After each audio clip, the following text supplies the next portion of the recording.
ભુજ સ્વામિનારાયણ મંદિર એટલે કે ભગવાન સ્વામિનારાયણ દ્વારા જે મંદિરનું નિર્માણ થયું એવું પ્રસાદી મંદિર ભુજ એની આજે દર્શન કરવા માટે આવ્યા છીએ. તો જોઈ લો, આ ખાસ હિંડોળા એના આપણને દર્શન થાય છે.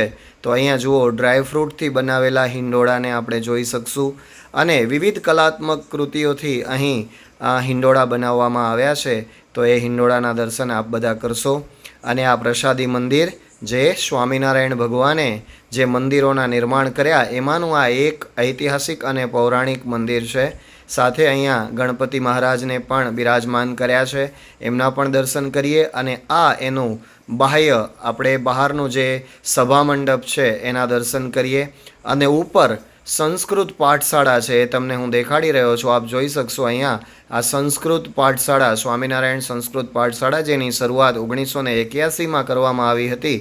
તો એવું આ પૌરાણિક અને પવિત્ર મંદિર એના આજે દર્શન કરી રહ્યા છીએ. ખાસ હિંડોળા દર્શન માટે અહીં પ્રસાદી મંદિરમાં આવ્યા છીએ. તો આપ પ્રસાદી મંદિરના દર્શન કરી અને ભગવાન અને સંતોનો રાજીપો પ્રાપ્ત કરશો એવા ભાવથી આપ બધાને જય સ્વામિનારાયણ. ભગવાન આપની તમામ મનોકામના પૂર્ણ કરે એવી પ્રાર્થના. જય સ્વામિનારાયણ. પ્રસાદી મંદિરના હિંડોળાના દર્શન કરીએ. જોઈએ, ભુજ પ્રસાદી મંદિરને આંગણે ઝૂલો મેરે પ્રાણ આધાર.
સ્વામિનારાયણ.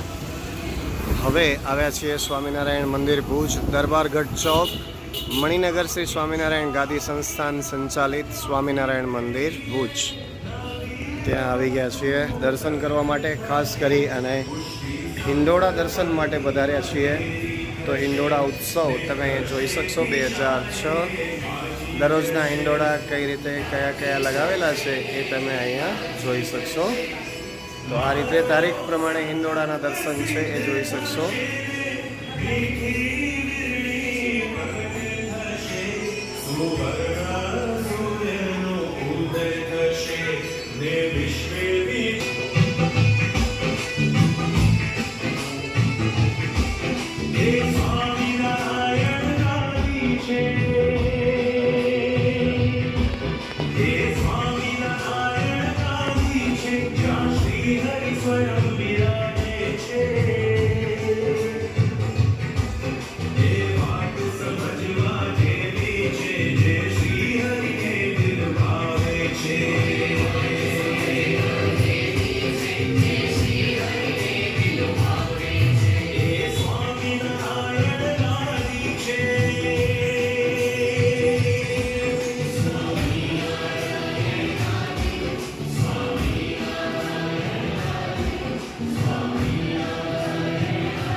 ફરીથી મળીશું નવા બ્લોગની અંદર.